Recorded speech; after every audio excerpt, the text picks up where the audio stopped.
this session. After a long time, I am with a very, very expert, really real senior experts in their own area from around the world, being part of a panel. It's a real honor and pleasure. And also, when I looked at the agenda earlier, all the people were from different countries. I thought I'll be alone and be nobody else. And the session itself is written hybrid session. I thought I'll be alone. But I am pleasantly surprised by Mr. Hamilton, who came all the way from Australia. So the other four speakers in this session, they have made the video in order to save time. So all are ready. So we will start with the IRENA presentation. That is Dolph Gillen from IRENA. We will play the first session and then move on. Conferences are, after a gap of more than 2.5 years, conferences are again back, and COVID is also back. It's a scenario which we don't know how it's going to play out. There's a very big event called Distribute Tech, which happens every year in January, February time, typically January in USA. So 2020 January, it happened. 21 and it didn't happen. And this year, they kept it for January, but because Omicron, they postponed it to May. So we had taken a big delegation. I had some 22 people from India. We went to, it was in Dallas. So typically every year, Distribute Tech, about 7,000-8,000 people come. It's a big event from around the world. It's more of exhibition than actually conference sessions. So many of them launch their new products, solutions there at Distribute Tech. The organizers thought, because of COVID and postponement and all that, they will get some 2,000, 3,000 people. That's a smaller crowd for a large, huge venue. So the same organizers conduct another program called PowerGen. I think most of you are familiar with PowerGen. They conducted both at the same time in May, side by side. One side of the exhibition center is PowerGen, another side is Distribute Tech. So they told the organizers, I mean the logistics people, that maybe 5,000 people we expect. So accordingly, all the facilities may be run. Finally, there were 14,000 people. Can you believe? People traveled with a vengeance. There were 14,000 people, and all the eating joints and whatever is there in and around were all crowded. Lunchtime, 2 hours line. And many of them whom I knew came from different region. We were meeting almost after 3 years. So a lot of people hugged me and shook hand with me. And after 3 days of conference, 5th day I got COVID. Otherwise, 2.5 years in India, I survived without COVID. After the conference, I got COVID. So I had a lot of travel left in along with the delegation, but I came back to India. It was the very mild version, but conferences are one places where people are now getting afraid. And next week, we have SIGRE in Paris. I have some 140 people going with me from India in SIGRE. So we don't know.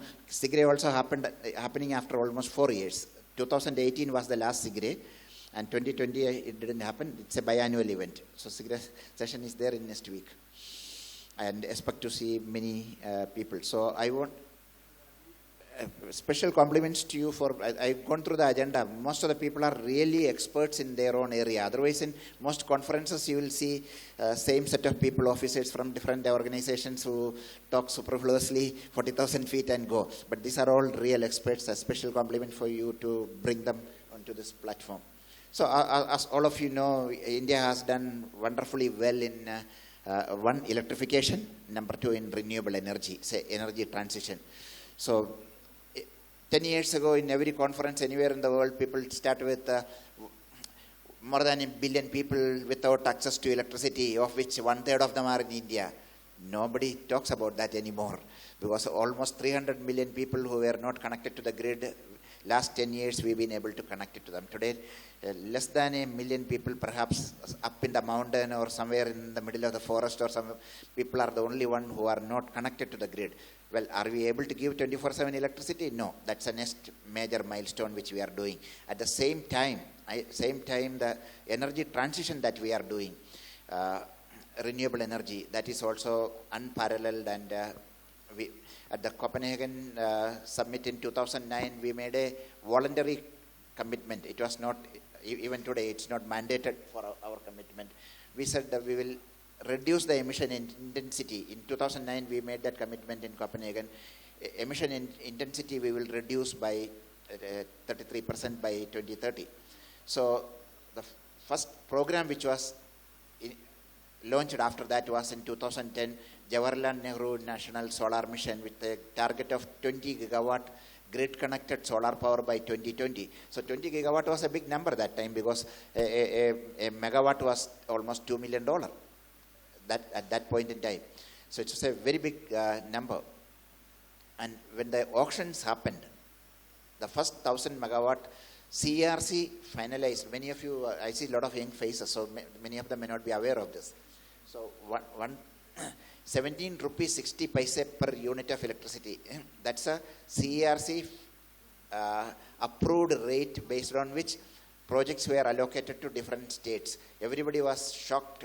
17 rupees 60 paise per kilowatt hour for solar power was something which DISCOMs couldn't afford. DISCOMs were always in losses. They couldn't afford it. But it was all credit goes to Mr. Modi for coming forward.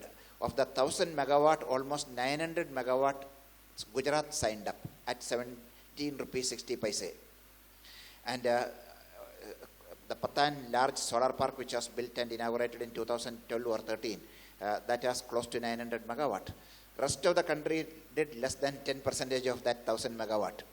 And a year later, it was decided that we will do a reverse auction. Once the one benchmark has been established, 17 rupees 60 paise, when NTPC did the reverse auction, prices immediately came down to between 11 rupees to 12 rupees.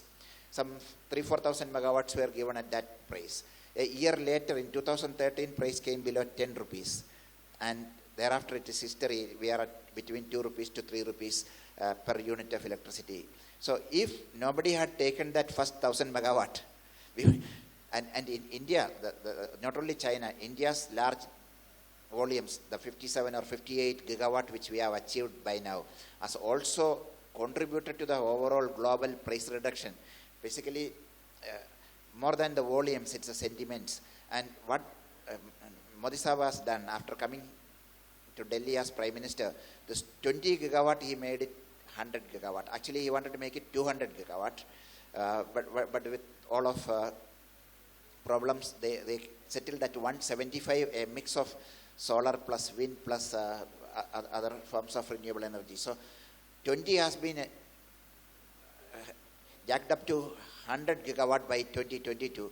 That is also a very, very bold step which was done in 2015 February, when that program was organized and people renewable energy exhibition was organized and people from around the world were invited. That time also the prices were fairly high. It was about 2014, $1 million per megawatt was the solar cost. Today it stands somewhere $250,000 to $300,000 per megawatt. So this achieved because of the big goals, big targets which we have set. And in 2030, we already made a commitment, 500 gigawatt of non-fossil fuel generation sources. And a new climate targets are being finalized, and most probably by next week it will be sent to IPCC. And all this getting into the grid is a major issue. The integration of renewable energy with the grid. Many countries goes through different, maybe we'll hear from Scott about what is happening in Australia. So many countries goes through different phases. So IEA has made a report last year, takes about 6 different stages. First stage, the capacity is well below your spinning reserve, so it doesn't make a difference. As a grid operator, if in India, typically we operate with 5% spinning reserve. So 5% up and down doesn't matter. So minimum impact on the grid when the capacity is within that limit. When it becomes 10 to 20 percentage. There are some problems, but still it can be managed. Next comes there are surpluses and serious shortages, and renewable energy capacity, daily production capacity need to be taken into the scheduling and dispatching on a daily basis. So that is stage 3. So 3 of our states are in that. India as a whole, we are still at the phase 1 or stage 1 of that journey. But Karnataka, Gujarat and Tamil Nadu, these stages are almost at stage 3, similar to what is in southern Australia and a couple of other countries. And very soon Karnataka and Gujarat will reach the phase 4 of it, which will make it extremely, without external support, it will be very difficult to manage the grid. In the overall journey of renewable energy, in 2009, California decided that by 2020, 33%, 1/3 of the electricity will be from renewable resources. So that was a very major groundbreaking target set by California Energy Commission. So grid operators nobody thought that the price of solar and wind were so high. Nobody ever expected that the prices to come down so low, and 20%, 30% of the total capacity is going to come from renewable. Nobody could dream of in that time. When 2009, they said that 33% by 2020 will come from renewable. Actually, it's more than 35% they achieved it before 20. So a lot of expert organizations got into the business of doing research. How, if the renewable capacity is 25%, if it is 33, if it is 50%, what is going to happen? What would be the impact on the grid, and how it can be taken care? That is something which was not known to. NREL got into research and came up with a paper sometime in 2013. They said that 50% can be done. In most of the grid can be managed with minimum things. But the grid operators, immediately what they got into was that anything going beyond the spinning reserve, which in North America keeps 10% spinning reserve. So what can be done? They came with the solution of building gas turbine plant in every area control center. So gas turbines which can be switched on within few minutes. So such gas turbines they started building. Hundreds of them came up in North America, even in Europe, Western Europe. So the problem with those investment, many of them became very inefficient, economically inefficient. So the total number of hours such gas turbines operated are few hundred hours in a year. So if you really take 1 unit of electricity from that, runs into several dollars rather than cents. So then they found that it's a huge capital we are deploying. And in many places, like take the case of India, we have neither capital to deploy in that extent, nor we have gas for running such thing. So the second thing which people came with the idea of demand response. The DR aggregators came in. So the load in a big customers premises, load can be controlled from the control center of the grid operator.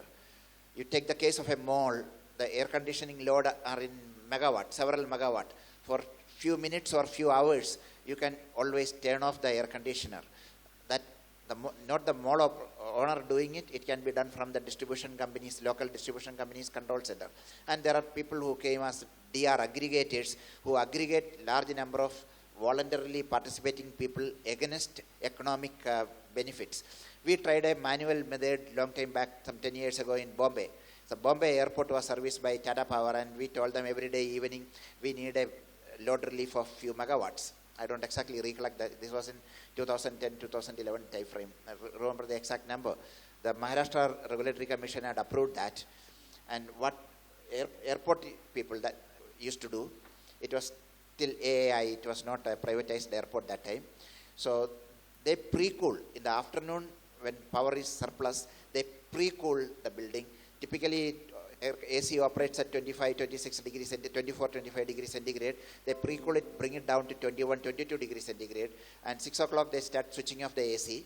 and allow temperature to go to 26, 27. When people start complaining, you turn on compressor one by one. So for every day, whenever that event was called, a particular day, 2 o'clock or 3 o'clock, the SLDC used to tell them that today we need a load relief of 2 megawatt, 3 megawatt, Bombay Airport. They used to do that.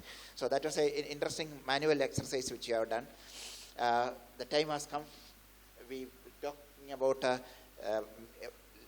many studies have been done estimating the DR potential in India. US, there are so many DR aggregators, but again they found that by 2013, 2014, they found that that is also hitting a roof.